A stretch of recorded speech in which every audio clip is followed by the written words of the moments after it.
He brought his bimbo whore to my house for Christmas. And I knew I'd end up in jail or the grave unless I did something drastic to change my life. Hi, my name is Angela Carter. What I'm about to share with you is hands down the most humiliating moment of my life. It was the first Christmas after my divorce, and I can still feel the heat of my face blazing fire truck red, how I felt frozen in my shame. I had spent my entire life manifesting the perfect life for everyone else, but completely ignored myself in the process.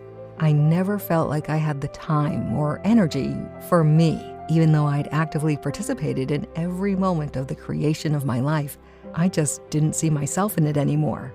After my divorce, I spent months and months trying in vain to manifest an abundant life. I bought courses, followed gurus, and read countless books. I tried the law of attraction, The Secret, and guided meditation. I always ended up right where I started, Nowheresville. I realized that if I was going to actually live the life of my dreams, it was up to me to manifest it. No one else was going to create it for me, and no one was coming to save me. As you'll see, on a whim, I took a journey halfway around the world, desperately trying to end the humiliating pain of manifesting nothing but scarcity in my relationships, in my identity, and in my finances. I'm so glad I pulled the trigger on my worldwide journey of discovery, because I discovered what was blocking a life of abundance wasn't some kind of external force like I thought. What was blocking me was actually inside me, literally stored in my body. But as I'll share in this presentation, I discovered a strange but powerful switch that cleared everything that was blocking my abundance and turned my life around so fast it made my head spin. The journey was painful at the start, but once I discovered this switch, it rocked my world.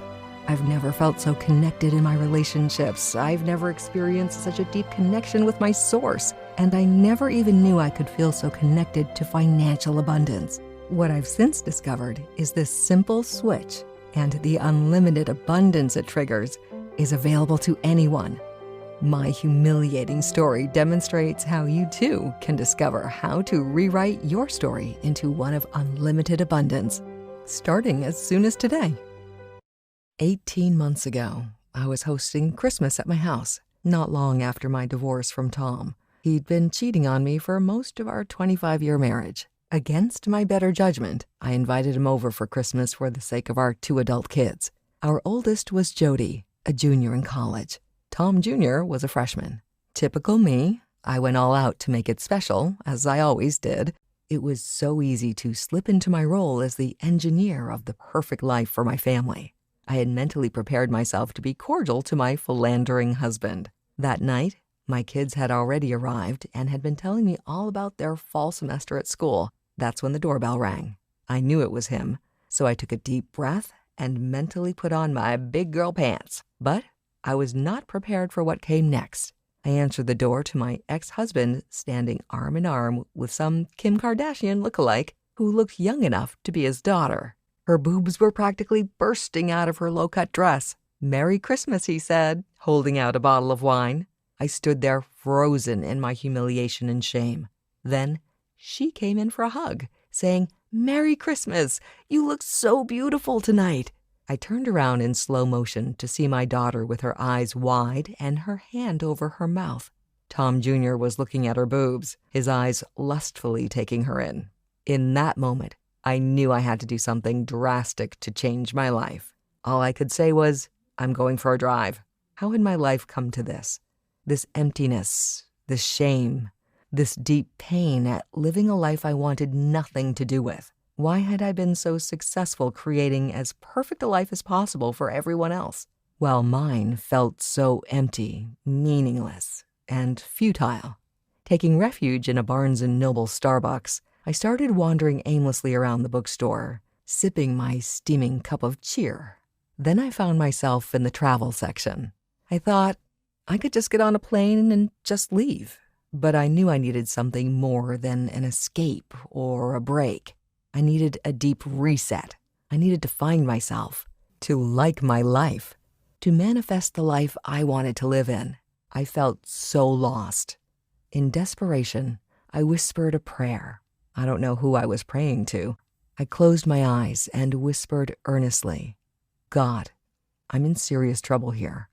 I truly don't know what to do. If you can, send me a sign. When I opened my eyes, I felt a small measure of peace. Then I noticed a travel book on Nepal. Inside were pictures of towering Himalayan mountains, tea houses, and elephants wading through a jungle river. I felt a tug on my sleeve. I looked down to see a cute young girl dressed in a red and white Christmas dress. Her blonde hair was in ringlets around her face, and her green eyes were staring right into mine. You should go see the elephants, she said confidently. I stood there dumbfounded. Was this the sign I'd just prayed for? I battled back and forth in my mind. I thought I was becoming a movie cliche. Unhappy middle-aged woman travels halfway around the world, finds happiness, love, and purpose, then lives happily ever after. Eat, Pray, Love was playing inside my head. But then I realized my pride couldn't go any lower. I decided right then to travel to Nepal and go see the elephants. What did I have to lose? Before I knew it, I was getting off the plane in Kathmandu. The next morning I found a cafe, ordered tea, and looked out the window at the bustling city. I couldn't believe I was halfway around the world, alone, trying desperately to improve my life. I was having serious doubts that I could discover how to manifest my dream life. I was lost in my thoughts and doubts, mesmerized by the sounds, sights, and smells of this colorful city, when there was a tug on my sleeve. Again, I turned to see a darling little boy with coal-black eyes and a shock of black hair. He had a flyer in his hand. He was pointing across the street to a hole-in-the-wall building. There was a colorful sign hanging above the door with a picture of an elephant. Go see the elephants, the little boy said, a bright smile on his face. I took the brochure from his hands and said, I'm on my way. I walked in through a beaded doorway to a dark room, incense wafting through the room. Sitting behind a desk was a sight I was not expecting. There was a middle-aged man there who I couldn't help but assume was an American. He had an American flag bandana wrapped around a cleanly shaved head. His salt and pepper beard came down to his chest. Good morning, he said with a welcoming smile. His eyes sparkled intelligence, warmth, and kindness. Hello, I stammered, just a little surprised. Not expecting to see someone like me, he asked. Well, not exactly. Not to worry, he replied. I get that all the time. Welcome to Kathmandu. Why are you here? He asked. I want to see the elephants, I said. Of course, he said, peering uncomfortably deep into my eyes.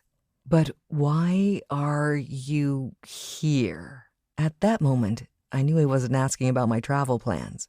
He was asking why I traveled halfway around the world by myself, and why I looked like a lost puppy. In that moment, I relaxed into a realization. I had nothing to lose. My quest for finding myself, for manifesting a life I loved, for escaping my dreary life, had led me here. I'd even asked God for a sign.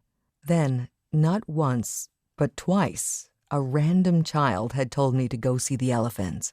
So, I spilled my guts. I told him everything. It felt so good to get that all off my chest.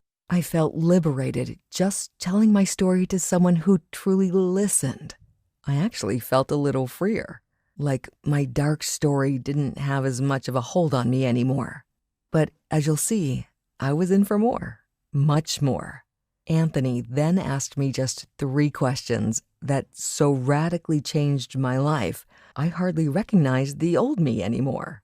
These same questions can transform your life too, helping you manifest a life you only thought was possible in the movies, a life with purpose and personal identity, deeply connected relationships, abundant health, not to mention wealth beyond your wildest dreams.